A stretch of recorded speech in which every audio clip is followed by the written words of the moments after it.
We're going to continue now with the Bible Apply the Word video, and this will be number 6, and it will be in the seminary folder.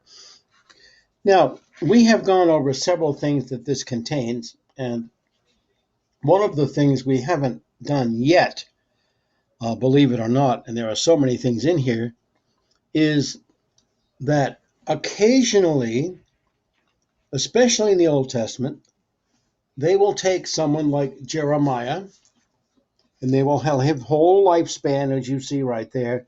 But on the next page, that you can't see very well, but what that is the life and times of Jeremiah.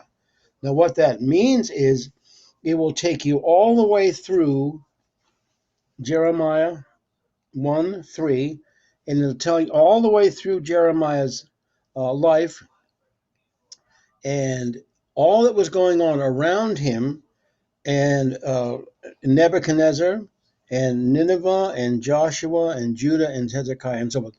And it'll show you where all of those are in Scripture, plus down the bottom, there'll be an actual timeline from 630 BC to 580 BC, and that will be the kings of Judah. It'll show you who they were and where you can find them, and then the kings of Babylon, and then the kings of Egypt, who they were and how long they lasted.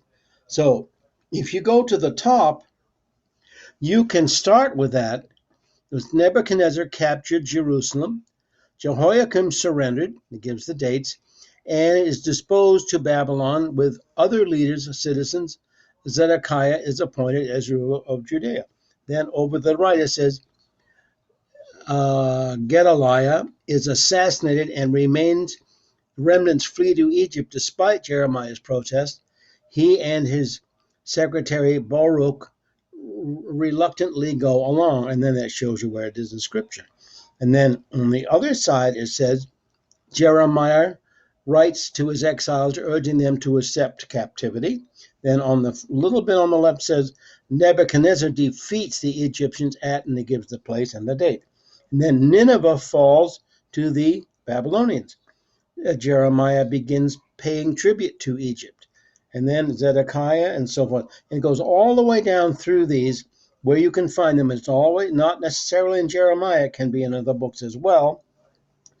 And then when you get down to the bottom, as I say, it gives you all the dates and how long it took for these things to happen with not only the kings of Judah, but the kings of Babylon and the kings of Egypt, and who they were and when it happened. So this is one additional thing we have in this Bible other than what I've showed you before.